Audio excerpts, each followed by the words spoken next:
வெற்றி என்னை இப்படி பேச வைத்துச்சுன்னு 18 வருஷம் போராடி கொண்டே இருக்கிறேன் என் தாமரை சகோதரி அவர்களே. ஒவ்வொரு நாளும் பௌத்தனுடைய 10 நிமிடம் உன் மரணத்தை பற்றி நீ தியானி அப்படின்றாங்க. என் மரணத்தை பற்றி தியானித்து கொண்டே இருக்கிறேன். வெற்றி என் தலைமையில் இருந்தால் இந்நேரம் நான் பெரிய பெரிய ஆளுக்கெல்லாம் படம் பண்ணியிருக்கணும். அதனால் மன்னிப்பு கேட்டுக்கிறேன். ரெண்டாவது, எனக்கு ரொம்ப பிடிச்ச மிகச்சிறந்த ஆளுமை லெனின் பாரதி. அவன் என்னை விமர்சிச்சிருந்தான். அது தத்துவ ரீதியான விமர்சனம்.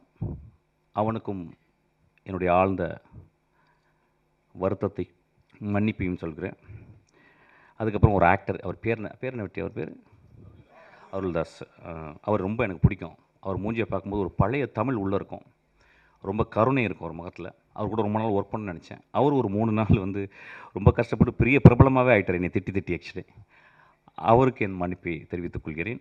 அதுக்கப்புறம் சசி அண்ணா என்னை கூப்பிட்டு நேற்று நைட்டு இரவு கூப்பிட்டாரு. உன்னை ஏன்டா நான் அடக்கலைன்னு சொன்னார். அந்த அன்புக்கு நன்றி. அவரை மன்னிப்பு கேட்குறேன். லட்சுமி ராமகிருஷ்ணன் என்ற ஒரு 3 நாளாக பேசிட்டே இருக்காங்க, நான் பேசவே இல்லை. எனக்கு என்ன பேசுவாங்கன்னு தெரியும், என் தாய் போல். அவங்களுக்கும் நான் மன்னிப்பு கேட்குறேன். அதுக்கப்புறம் எனக்கு மிகச்சிறந்த படத்தை கொடுத்து என் தந்தை போல் இயங்கிக் கொண்டிருக்கும் திரு தான் அவர்கள். அந்த படத்தை எடுத்துருக்கும்போது இந்த மாதிரி ஒரு கான்ட்ரவர்சி பண்ணும்போது ஒரு ப்ரொடியூசர் அவருக்கு பாதிக்கும். முதல்ல அவருக்கு நான் என்னுடைய